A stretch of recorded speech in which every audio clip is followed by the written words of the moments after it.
आप हमारे चैनल रोशनी के अफसाने को सब्सक्राइब करें और बेल आइकॉन को दबाएं ताकि हमारी वीडियोस का नोटिफिकेशन बर वक्त आप तक पहुंच सके। और अगर आपको हमारी वीडियोस पसंद आती हैं तो इन्हें लाइक करें और कमेंट करना ना भूलिएगा। बिस्मिल्लाहिर्रहमानिर्रहीम।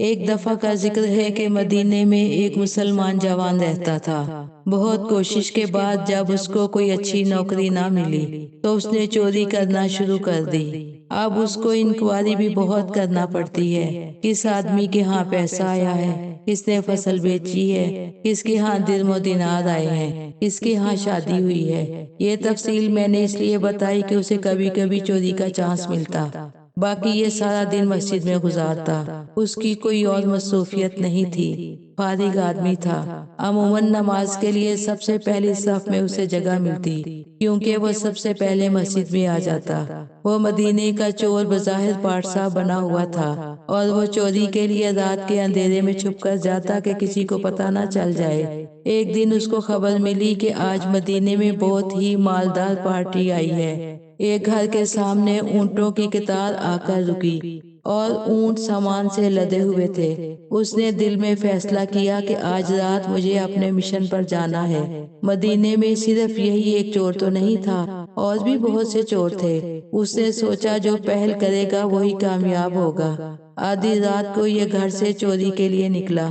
पुराना जमाना है, बिजली इजाद नहीं हुई थी, हर तरफ अंधेरा ही अंधेरा था। ये तो उसकी रूटीन का काम था। वो चोरी करने के लिए दीवार फलांग कर सहन में गया। उस घर का सहन बहुत बड़ा था, उसमें सिर्फ एक कमरा बना हुआ था। वो कमरे के करीब हुआ कि झांक कर देखूं कि यहाँ हिफाजत के क्या क्या इंतजाम है, आने वाले कितने मर्द हैं और कौन कौन है, और वो अपनी हिफाजत के लिए कोई चौकीदार तो नहीं लाए। चेक किया तो ये देखकर बहुत खुश हुआ कि आज तो मेरा चेक बहुत अच्छा लगेगा, क्योंकि इतने बड़े कमरे में सिर्फ एक जवान लड़की बैठी है और बहुत खूबसूरत और अकेली है। कमरे में दीवारों के साथ सोने और चांदी से भरी हुई बोरियां रखी हैं और लड़की कमरे में बिल्कुल अकेली है। वो सोचने लगा कि जो चाहूं इसके साथ जुल्म करूं। जब उसने खिड़की से झांक कर देखा और दरवाजे की तरफ बढ़ा कि अचानक बराबर वाले घर से तलावत कुरान पाक की आवाज आई।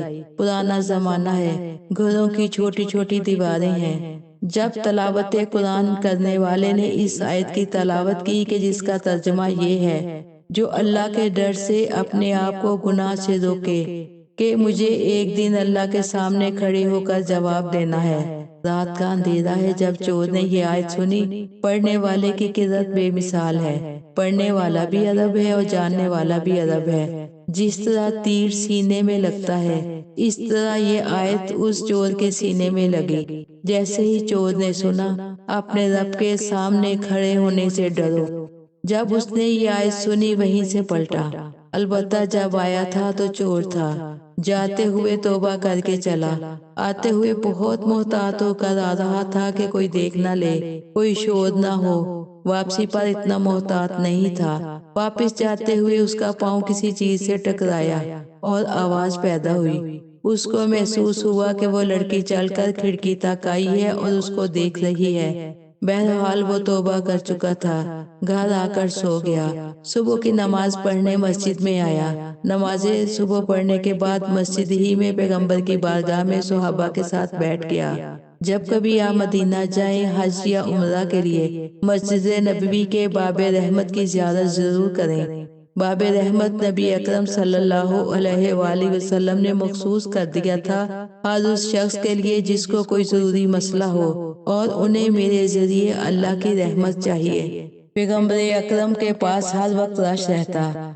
जो भी बाबे रहमत से आता, सारा मजमा उसको रास्ता दे देता और रसूल खुदा उसकी बात सुनने से पहले ही उसके लिए दुआ शुरू कर देते। उस गेट से आने का मकसद आने वाले को जल्दी पैगंबर की दुआए रहमत चाहिए होती। आप जब भी मदीने जाएं तो उस बाबे रहमत से जरूर गुजरें। हो सकता है कि आप भी इतने खुशकिस्मत हो कि रसूल अकरम सल्लल्लाहु अलैहि वसल्लम की दुआए रहमत आपको भी मिल जाए। चोर भी मस्जिद में रसूल खुदा सल्लल्लाहु अलैहि वसल्लम के पास बैठा था कि उसने देखा कि बाबे रहमत से वही लड़की आ रही है। जो रात के अंधेरे में उस घर में अकेली नजर आई थी। चोर की जान ही निकल गई। उसे लगा कि लड़की ने मुझे पहचान लिया है और मेरी शिकायत लेकर रसूल खुदा सल्लल्लाहु अलैहि वसल्लम के पास आई है, वरना इतनी सुबह को जवान लड़की को रसूल अकरम के पास आने की जरूरत नहीं थी। रसूल खुदा ने 10 बजे का टाइम रखा है कि औरतों के मसाइल के जवाब के लिए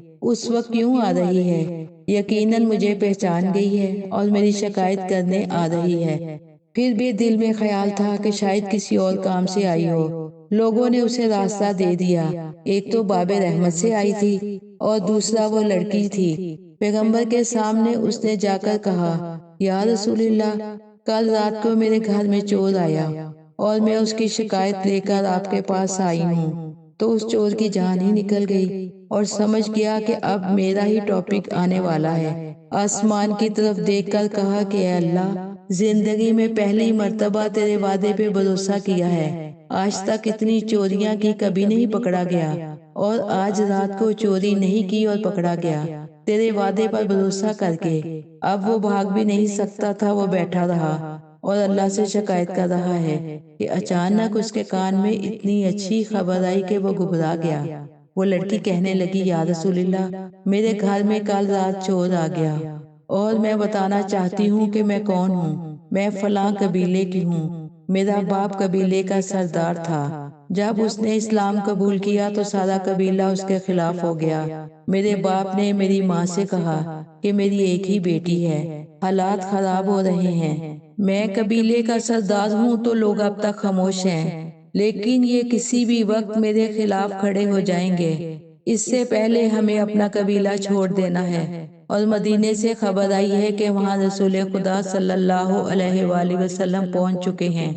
लड़की कहती है कि मेरे बाप ने अपनी सारी जायदाद को बेचा, खेत, बागात, गुलाम, कनीजें, फॉर्म, सब कुछ बेचकर उसको गोल्ड में कन्वर्ट किया। पहला जमाना है, बैंकिंग का निजाम नहीं था। उसने काफिला तैयार किया। सुबह रवाना होना था कि रात को मेरे बाप और मेरी माँ का इंतकाल हो गया। मैं अकेली रह गई। इतनी दौलत, अब बेटी को वालिदैन का गम मनाना है। लेकिन मैंने सोचा कि मेरा बाप कबीले का सरदार था, उसके खिलाफ भी कबीला हो गया। मैं तो अकेली जवान लड़की हूँ, इतनी दौलत मेरे पास है, न जाने लोग मुझे कितना परेशान करें। अभी लोग ये समझ रहे हैं कि वालिदैन की वफात की वजह से अभी मैं यहाँ ठहरूंगी। अभी मौका है, रातों रात निकल जाऊं। सारी तैयारी तो थी। मैंने कब्रिस्तान में अपनी माँ और बाप की कब्रों को देखा और कब्रिस्तान से सीधा काफिला लेकर मदीना आ गई और मदीने में कल रात दाखिल हुई। मैं बिल्कुल अकेली मकान किराए पर लेकर अपने काफिले को वहां उतारा और रात भर मुझे नींद नहीं आई। अकेली औरत, नया शहर, या रसूलल्लाह, मैं जिस चीज से डर रही थी वो भी होकर रही। आधी रात को मेरे घर में चोर भी आया। मुझे महसूस हो रहा था कि वो खिड़की से मुझे झांक रहा है। या रसूलल्लाह, मैं इतना डर गई थी कि खुदा मालूम क्या हो। वो मेरे घर आया, घर में दाखिल हुआ, मेरे दरवाजे तक पहुंचा और मुझे नहीं मालूम कि क्या हुआ। वो एकदम से मुड़ा और वापस चला गया। या रसूलल्लाह, आज पहली रात मेरे साथ ये वाकया हुआ और ये तो होता रहेगा। अकेली औरत और इतनी दौलत, आप रसूल भी हैं और मदीने में हमारे मुहाफिज भी हैं। मैं आपके पास फरियाद लेकर आई हूँ, आप मेरी हिफाजत का इंतजाम करें। पैगंबर ने फरमाया कि मैं तुम्हारी हिफाजत का इंतजाम तो कर सकता हूँ, मगर ये आर्जी हाल है। तब तक तुम्हारे लिए गार्ड रखे जाएंगे। जो मुस्तकिल हाल है उस पर अमल करो। लड़की कहती है कि यार रसूलल्लाह, मुस्तकिल हाल क्या है? आपने फरमाया कि तुम्हें शादी तो करना है, किसी अच्छी जगह शादी कर लो, शोहर मिलेगा, तुम्हारी जिंदगी भी अच्छी गुजरेगी और खुद ब खुद एक मुहाफिज भी मिल जाएगा। वो लड़की कहती है, या रसूलल्लाह, मेरे वालिदैन मर चुके हैं। पैगंबर ने फरमाया कि ये अख्तियार तुम मुझे देती हो, मैं तुम्हारी शादी करता हूँ, तुम राजी हो? लड़की कहने लगी, जी या रसूलल्लाह, आपकी मर्जी है। पैगंबर ने चारों तरफ मजमे की तरफ देखना शुरू किया। चुनाचे सबको देखा और आपकी नजर उस चोर पर आकर ठहर गई, जो जवान भी था, खूबसूरत भी था, सेहतमंद भी था। ज़ाहरी एतबार से उसका करैक्टर भी ठीक था और अब तक उसने शादी भी नहीं की थी। पैगम्बर अकरम सल्लल्लाहु अलैहि वआलिहि वसल्लम ने कहा कि तुमने अभी तक शादी नहीं की, मैं तुम्हारी शादी कर दूं, मुझे इख्तियार देते हो? कहने लगा कि या रसूलल्लाह, मैं आपको इख्तियार देता हूँ। वहीं बैठे बैठे पैगम्बर अकरम ने दोनों को बिठाया और दोनों का निकाह पढ़ दिया। आपने फरमाया कि तुम दोनों एक दूसरे के मियाँ बीवी हो, घर जाओ और अल्लाह का शुक्र अदा करो और जिंदगी गुजारो। अब ये अपनी बीवी को लेकर चला और उसी घर में आया। जब उस कमरे में गया जहाँ सोना ही सोना रखा था, उसने वहाँ मुसल्ला बिछाया और एक तवील सजदा अदा किया। और उसकी बीवी परेशान हो गई कि कहीं ये अल्लाह से शिकायत तो नहीं कर रहा कि उसे अच्छी बीवी नहीं मिली। जब उसने तवील सजदे से सर उठाया तो उसकी आंखों में आंसू थे। उसकी बीवी परेशान हो गई। उसका शोहर कहने लगा, अब तो मेरी और तुम्हारी जिंदगी एक है। अब मैं बताता हूँ कि कल रात को मैं ही चोर बनकर इस घर में आया था, और जब मैं घर में दाखिल हुआ तो मैंने देखा कि तुम घर में अकेली हो और सोने और चांदी की बेहिसाब बोरियां रखी हैं। तो मैंने सोचा कि तू मेरे सामने है, मैं एक रात में कितना गुनाह कर सकता हूँ, और ज्यादा से ज्यादा एक बोरी उठाकर दीवार फलांग कर ले जा सकता था। लेकिन मैंने अल्लाह के वादे पर भरोसा किया। अल्लाह ने कहा है कि मेरे वादे पर गुनाह से बचो। अल्लाह ने तुम्हें मुझे मुस्तकिल दे दिया और ये सोने चांदी की सारी बोरियां भी अता कर दी। आज मुझे पता चला कि कोई अल्लाह पर ट्रस्ट करके तो देखे। जो वो हराम से लेने जा रहा है, वो सारी चीजें अल्लाह उसे हलाल से देगा। जितनी वो तमन्ना करेगा उससे ज्यादा अता करेगा।